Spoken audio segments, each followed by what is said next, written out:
Bisa seorang pria yang dalam pengaruh minuman keras nekat memukul seorang penyanyi wanita atau biduan di atas panggung.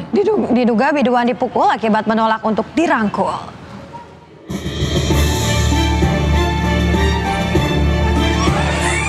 Seorang pria yang dalam pengaruh minuman keras naik ke atas panggung, memukul dan menampar seorang penyanyi wanita. Panggung acara hajatan di Kampung Jagalan, Kecamatan Purwodadi, Grobogan, Jawa Tengah ini sontak heboh. Dibantu aparat keamanan, beberapa warga mengevakuasi korban yang pingsan menuju rumah sakit Yakum Purwodadi. Tak berhenti sampai di situ, pelaku yang sedang mabuk berat ini terus mengejar sambil memaki korban yang hendak dibawa ke rumah sakit. Menurut rekan korban, pelaku memukul di bagian wajah sebanyak 2 kali akibat korban menolak keinginan pelaku yang hendak merangkul dan memeluknya.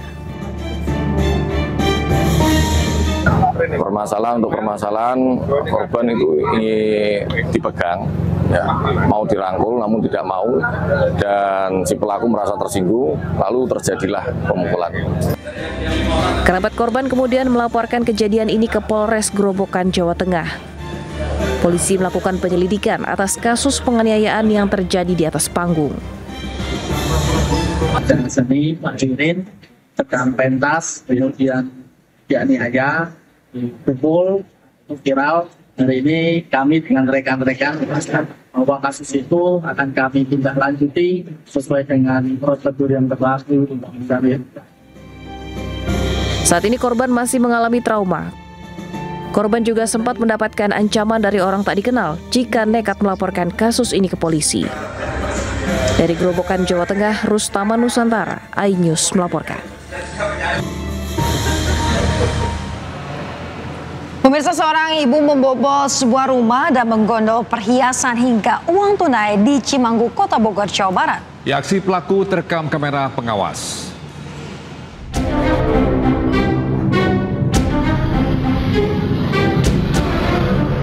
Kamera pengawas merekam aksi pembobolan rumah yang dilakukan seorang ibu-ibu di Cimanggu, Kota Bogor.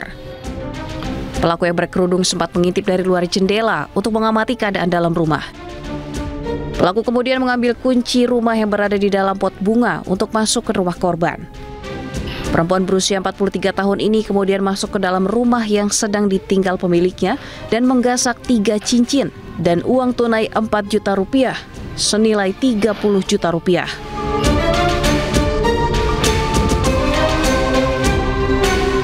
Aparat Polres Bogor yang menerima laporan lalu meringkus pelaku di kediamannya di kawasan Cipayung, Jakarta Timur. Diduga pelaku mengintai rumah korban terlebih dahulu karena mengetahui letak kunci rumah. Pengakuan dari yang bersangkutan ini memasuki rumah kosong yang mana yang bersangkutan ini sudah memantau kunci rumah itu disimpan di sebuah pot. Kemudian yang bersangkutan memasuki rumah, mengambil 3 buah cincin emas, 2 buah tabungan, dan sejumlah uang sekitar 4 juta rupiah. Dan hasil total kerugian itu 30 juta, demikian. Kepada polisi, pelaku mengaku baru pertama kali melakukan aksi kriminal. Pelaku juga telah menjual barang-barang yang dicurinya untuk memenuhi kebutuhan ekonomi. Atas perbuatannya, pelaku terancam 5 tahun penjara. Dari Bogor, Jawa Barat, Andi Firmansyah, iNews melaporkan. Bisa seorang bocah perempuan berusia 5 tahun ditemukan warga dengan kondisi kaki terikat rantai besi di rumahnya di Kabupaten Mesuji, Lampung. Perlakuan tidak manusiawi ini ternyata dilakukan oleh kedua orang tuanya sendiri. Dari jam 3 malam nggak makan nggak minum. Waduh, nggak makan nggak minum. Dari tadi ngomong. Warga pemukiman kelompok Karya Tani, Kecamatan Mesuji Timur, Mesuji, berupaya membebaskan seorang bocah perempuan yang kakinya terikat rantai besi di rumahnya. Bocah berusia 5 tahun ini dirantai kedua orang tuanya sendiri. Dari hasil pemeriksaan sementara polisi, bocah perempuan merupakan berkebutuhan khusus. Kedua orang tuanya sengaja merantai kaki anaknya di rumah karena ingin mengantar anak kedua mereka untuk pergi berobat ke salah satu rumah sakit di Kabupaten Lampung Tengah. Saat ini kedua orang tua korban masih berstatus sebagai saksi. Ayah korban masih diamankan di Polres Mesuji, sedangkan ibu korban dipulangkan lantaran pertimbangan kondisi anak kedua yang berkebutuhan khusus. Jadi dengan inisiatif kedua orang tua korban itu merantai dikarenakan menurut dari keterangan kedua orang tua korban, anak yang pertama berinisial S ini pecicilan atau lebih aktif dari orang-orang yang biasanya, sehingga karena tidak mau merepotkan tetangga atau warga sekitar, mereka punya inisiatif untuk merantai dengan tujuan untuk membatasi ruang gerak korban berinisial S tersebut. Mereka meninggalkan anak mereka dengan membekali 2 potong roti dan juga segelas air dan segelas kopi. Sementara itu, penemuan bocah malang ini diketahui setelah sejumlah warga mendengar suara tangisan dari dalam rumah yang terkunci dari luar. Warga kemudian mendobrak pintu dan mendapati bocah malang tersebut.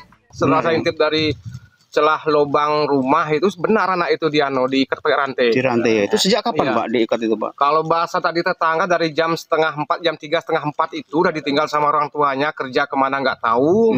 Anak itu diikat di dalam rumah, dikunci, gembok semua. Polisi masih mendalami dugaan penganiayaan dan tindak kekerasan terhadap anak tersebut. Polisi juga telah menggandeng lembaga terkait untuk melakukan pemeriksaan psikologis terhadap korban. Dari Kabupaten Mesuji, Lampung, Ahmad Lutfi Rosyadi, iNews. Seorang ibu rumah tangga tewas bersimbah darah di dalam rumah di kota Cimahi, Jawa Barat. Dugaan kuat korban dianiaya hingga tewas karena ada luka di bagian kepala. Warga di Gang Anggrek, Kelurahan Utama, Kota Cimahi dikejutkan dengan kematian Tati Muriati. Perempuan berusia 55 tahun tersebut ditemukan bersimbah darah dalam rumah oleh salah satu anggota keluarga mereka. Tim Inafis dan penyidik Satreskrim Polres Cimahi langsung menggelar olah TKP dan memeriksa sejumlah saksi. Hasil penyelidikan sementara polisi menduga perempuan pemilik warung dan rental PlayStation ini menjadi korban pembunuhan karena ada luka di bagian kepala. Ada orang di dalam kayak orang pakai hoodie, kayak orang pakai hoodie putih di dalam. Oh, ngelewat lari. Cuma ngelewat lari. Lewat mana? Ke atas atau dari ini? Dari pintu samping. Tapi nggak ngeh siapa di dalam. Terus saya langsung lari ke atas ke anaknya.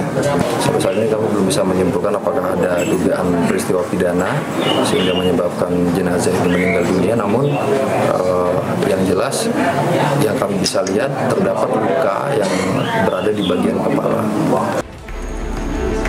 Saat ini, jasad korban kemudian diotopsi di Rumah Sakit Sartika Asi Bayangkara Polri, Kota Bandung. Dari Cimahi, Jawa Barat, Yuwono melaporkan.